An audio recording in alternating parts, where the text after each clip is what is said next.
नमस्कार दोस्तों, स्वागत है आपका मेरे YouTube चैनल जीएस प्लैनेट पर। आज 13 अक्टूबर 2021 की महत्वपूर्ण खबरों और उन पर आधारित संभावित एग्जाम के प्रश्नों को देखते हैं। नंबर 1 क्वेश्चन है कि हाल ही में भारत कौन सा अंतर्राष्ट्रीय समूह का नया सदस्य बना है। India has become a new member of which international group. यहाँ देखिए संस्था नहीं लिखा है, there is no mention about institution, यहाँ ग्रुप की बात कर रहा है। ठीक है, इस ग्रुप के बारे में भी जानेंगे। तो इसका सही आंसर क्या है? High ambition कोalition for nature and people.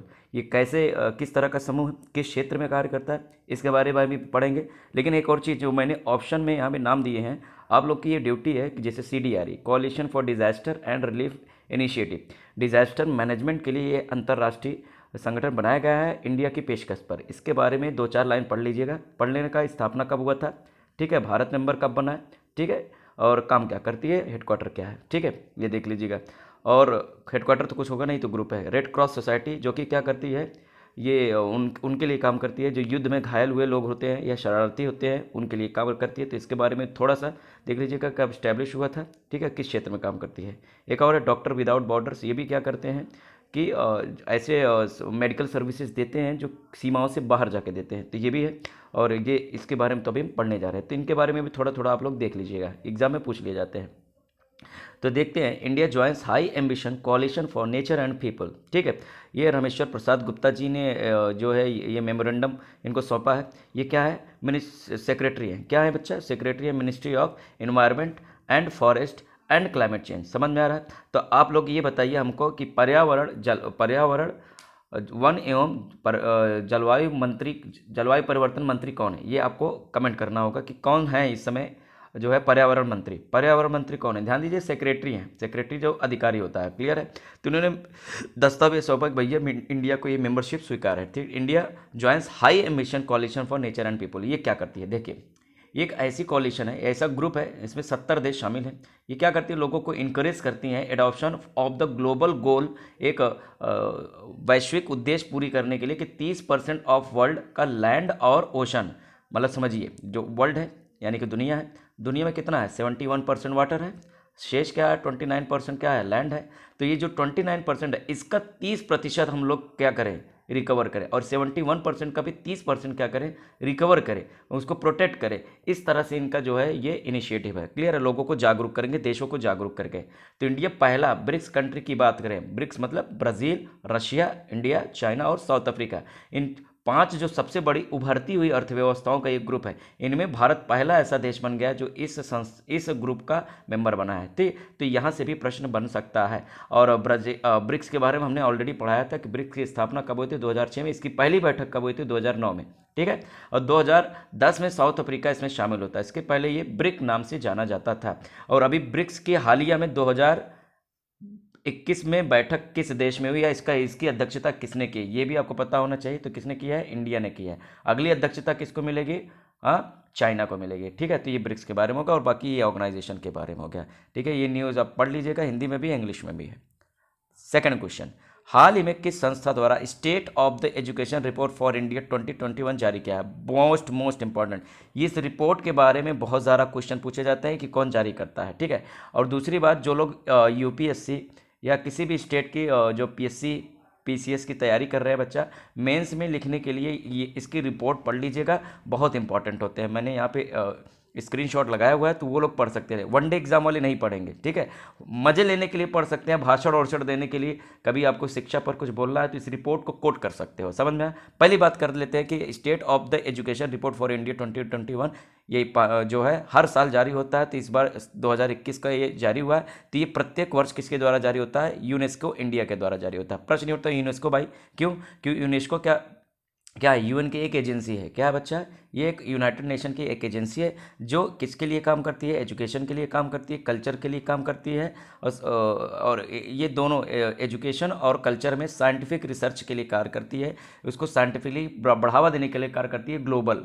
World wide. ठीक है, तो इसकी एक ब्रांच है यूनेस्को इंडिया। तो उसका काम क्या है, भारत के अंदर शिक्षा की क्या स्थिति है वर्तमान में, उसी के ऊपर क्या है, स्टेट का मतलब स्थिति, उसी के ऊपर जो है ये पूरा का पूरा रिपोर्ट बेस्ड है। ठीक है, तो ये प्रश्न बन जाएगा। तो इस रिपोर्ट में जैसे एक बात क्या है कि only 19% of school across India have access to internet. ये बहुत बड़ा डेटा है कि अगर हम डिजिटल इंडिया का नारा देते हैं, हम ये सोचते हैं कि ज़्यादा से ज़्यादा कनेक्टिविटी इंटरनेट की लोगों तक पहुँचे, एक्सेस पहुँचे, तो इसमें स्कूल अभी बहुत पीछे है हमारा। अगर हम वर्ल्ड वाइड लेवल से कंपैरिजन करें तो केवल 19% भारतीय स्कूल हैं जो इंटरनेट से कनेक्टेड है। कहीं ऐसे वगैरह लिखना हो तो ये लिखा जा सकता है। दूसरी बात, एक और चीज़ होता है GER यानी कि ग्रॉस एनरोलमेंट रेशियो। अगर हम देखें तो ये इंक्रीज हुआ है, 81% पहले हुआ करता था 2001 में, अब ये जाके 2018-19 में 93% हो गया है। मतलब GER मतलब ग्रॉस एनरोलमेंट रेशियो, इसका मतलब क्या होता है, कितने लोगों ने नाम लिखा है। तो जो नाम लिखा के इनरोल होते हैं, ठीक है, नाम लिखा के आना शुरू करते हैं, उसका ये परसेंटेज है, तो वो होता है ग्रॉस इनरोलमेंट रेट। ये सब है, इसी के बारे में बात करता है। जैसे और भी बात करता है कि इसका इस बार का जो थीम था क्या था कि रिपोर्ट का थीम था नो टीचर नो क्लास, मतलब अगर टीचर नहीं होंगे तो क्लास रखने का कोई फ़ायदा नहीं है। तो इसको लेकर जैसे कि क्या बात की, शिक्षकों के बिना कक्षा संभव नहीं है, ये रिपोर्ट के थीम है, ठीक है। तो भारत में किन किन क्षेत्रों में अच्छी शिक्षा उपलब्ध है, किस में नहीं उपलब्ध है, किस में शिक्षा की क्वालिटी में जो स्तर है ग्लोबल लेवल पे वहाँ पे हम मात खा रहे हैं, तो इसी के लिए पूरा का पूरा रिपोर्ट है, ठीक है। ये हिंदी में है। यूनेस्को के बारे में बात कर ले, हमने आपको बताया क्या करती है, एजुकेशन, साइंटिफिक और कल्चरल ऑर्गेनाइजेशन, ठीक है। ये उस क्षेत्र को बढ़ावा देती है, ठीक है। जैसे कल्चर को प्रोटेक्ट करने के लिए क्या करती है, ये दुनिया में एक बहुत बड़ी स्कीम लेकर आती है या उसको मेंटेन करती है, जिसका नाम है क्या, वर्ल्ड हेरिटेज साइट, क्या, विश्व विरासत स्थल। दुनिया के सांस्कृतिक और ऐतिहासिक रूप से महत्वपूर्ण स्थलों को बनाए रखने के लिए, संजोए रखने के लिए, उनके कंजर्वेशन के लिए प्रयास करती है और विश्व में सहयोग करती है सभी देशों के बीच में। तो इसीलिए जिस भी देशों को के अंदर जो भी इस तरह के स्थल होते हैं उनको WHS में शामिल किया जाता है। अब आप लोगों को कमेंट करना कि भारत में कुल कितने वर्ल्ड हेरिटेज साइट हैं। अभी इसकी संख्या बढ़ी, लेटेस्ट कौन ऐड हुआ है, 2 ऐड हुए इस साल। कौन कौन, एक रुद्रेश्वर मंदिर तेलंगाना में और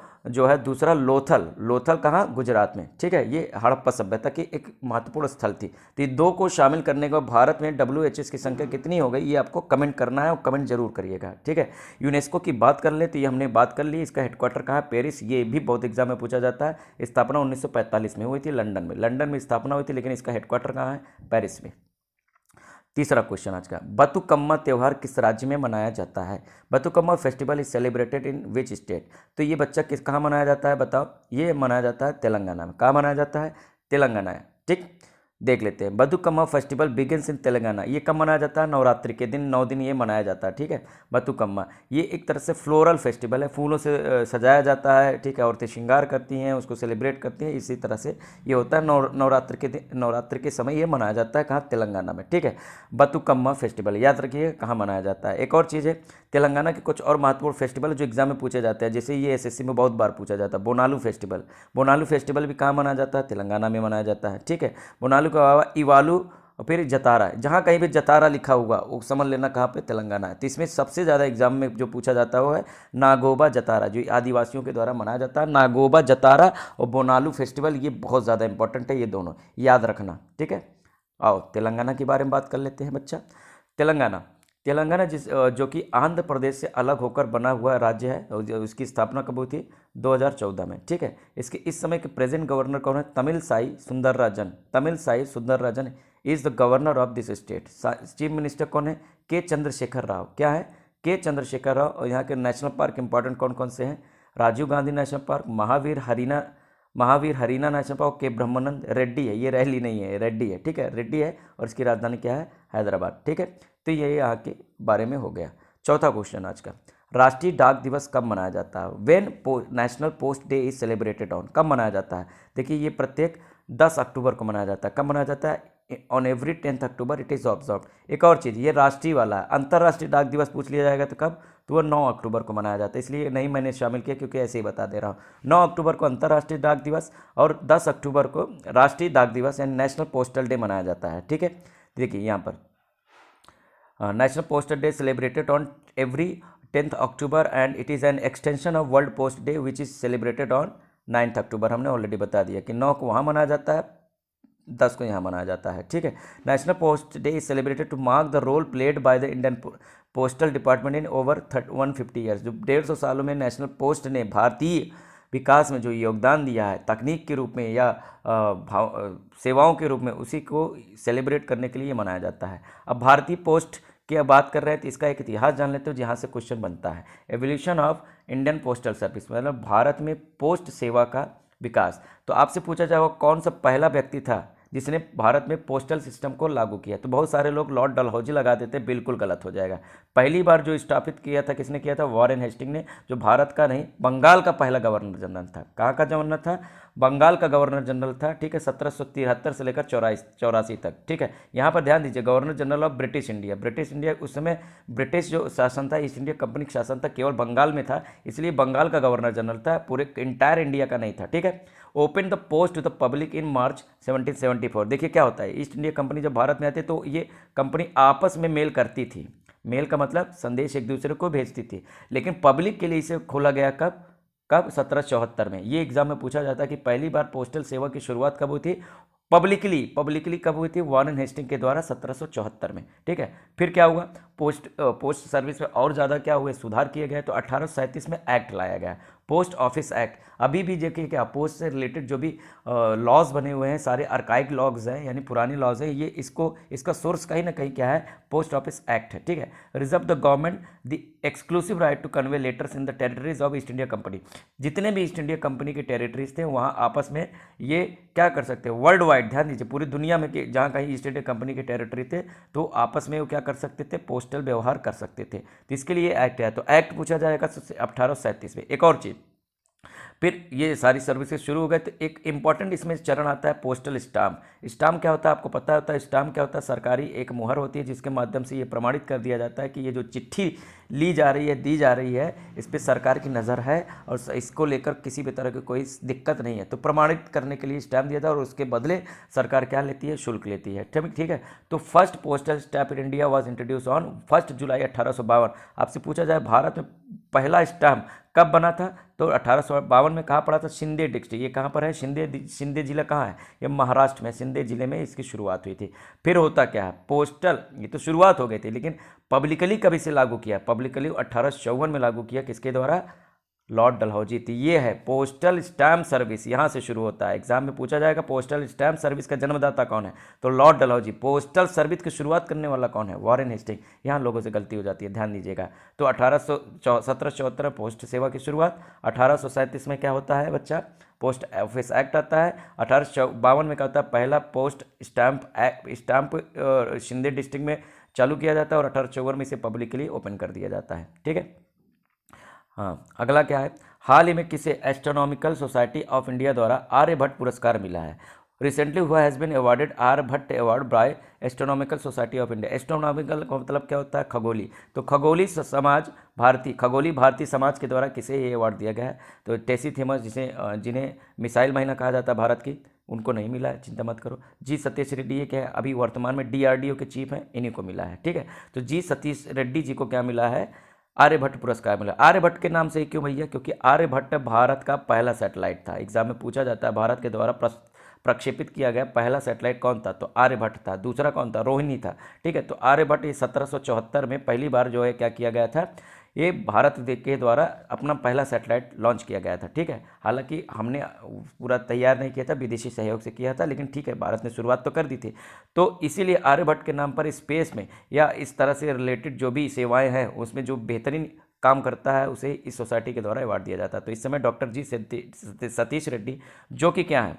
जो कि DRDO के चीफ हैं। DRDO का मतलब समझ रहे? Defence research and development organisation. Defence research and development organisation ये कब बना था बच्चा? 1958 में बना था। कब बना था? 1958 में। हेडक्वार्टर कहाँ है? दिल्ली में है। कहाँ पर है? दिल्ली में। काम क्या है? डिफेंस को लेकर रिसर्च एंड डेवलपमेंट करना। समझ में आ गया? तो ये बात थी, ठीक।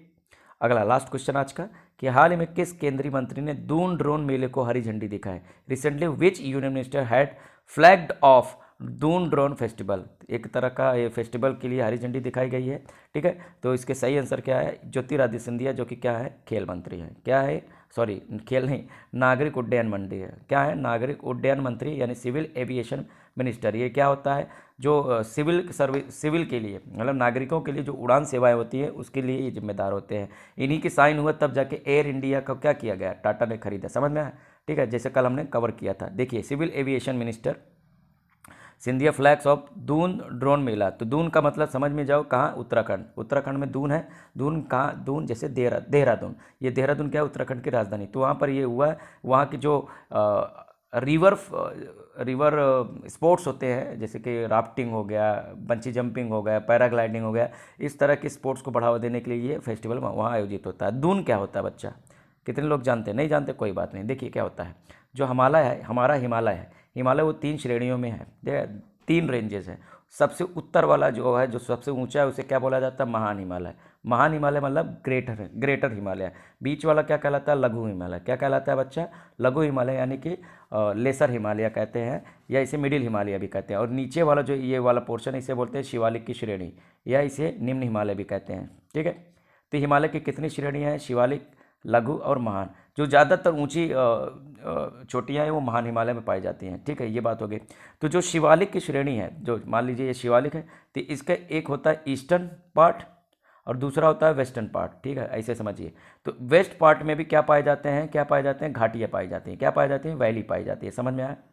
तो जो वेस्ट पार्ट में वैलीज होते हैं उन्हें क्या कहा जाता है? दून कहा जाता है। ठीक है, तो शिवालिक के पश्चिम में होती है दून, इसीलिए उसका नाम क्या पड़ा? देहरादून। ठीक है, वैली। और एक वैली कहाँ पाया जाएगा? जो ईस्ट में पाया जाता है। कहाँ पाया जाता है? ईस्ट में। तो जितने शिवालिक के ईस्ट में पाए जाते हैं वैली, उन्हें क्या बोला जाता है? द्वार बोला जाता है। ये एग्जाम में कई बार पूछा गया है, जैसे हरिद्वार, कोट द्वार। द्वार कहाँ पाया जाता है? ये शिवालिक रेंज में पाया जाने वाली, पूरब में पाई जाने वाली ये क्या होती है? घाटी होती है। पश्चिम में पाई जाने वाली घाटी का नाम क्या होता है? दून होता है। तो ये जान लिया, ज्योग्राफी से पूछ लिया जाता है। ठीक है, आइए उत्तराखंड के बारे में थोड़ा सा जान लेते हैं। उत्तराखंड जिसकी राजधानी क्या है? देहरादून, लेकिन परमानेंट राजधानी है। और समर में राजधानी क्या हो जाती है? गैरसैंण हो जाती है। इसकी स्थापना 9 नवंबर 2000 को हुई थी, उत्तर प्रदेश से अलग होकर। गवर्नर इस समय कौन है? गुरमीत सिंह जी है, लेफ्टिनेंट गवर्नर रह चुके हैं। सीएम इस समय कौन है? PS धामी जी हैं। नेशनल पार्क यहाँ पे GM कॉर्बेट, जो कि भारत का पहला नेशनल पार्क था। फिर राजा जी, वैली ऑफ फ्लावर्स और नंदा देवी, ये यहाँ के महत्वपूर्ण क्या है? नेशनल पार्क है। Biosphere reserve Nanda Devi, world heritage site भी नंदा देवी, और एक पर्वत चोटी भी है नंदा देवी हिमालय की। ठीक है, डांस क्या है? छपेली है, गढ़वाली है और कजरी। छपेली ध्यान दीजिए, ये हिमाचल प्रदेश में भी मतलब डांस किया जाता है। तो इसका मतलब ना समझ लें ये एक्सक्लूसिवली उत्तराखंड का नहीं है। तो मित्रों आज इतना ही था। ठीक है, 6 क्वेश्चन हमने डिस्कस किए, होपफुली समझ में आया होगा। ठीक है, लेक्चर को प्रमोट कीजिए ज़्यादा से ज़्यादा, तो आप ही को लाभ होगा, नहीं तो एक दिन लेक्चर हम बंद कर देंगे। ठीक है, वैसे भी आप लोग बहुत रेगुलरली नहीं देख रहे हैं। PDF आपको हमेशा की तरह कहाँ मिलेगा? डिस्क्रिप्शन में लिंक दे दूँगा, वहाँ से आप देख लीजिएगा। आज के लिए मित्रों इतना ही। Thank you all, have a great day.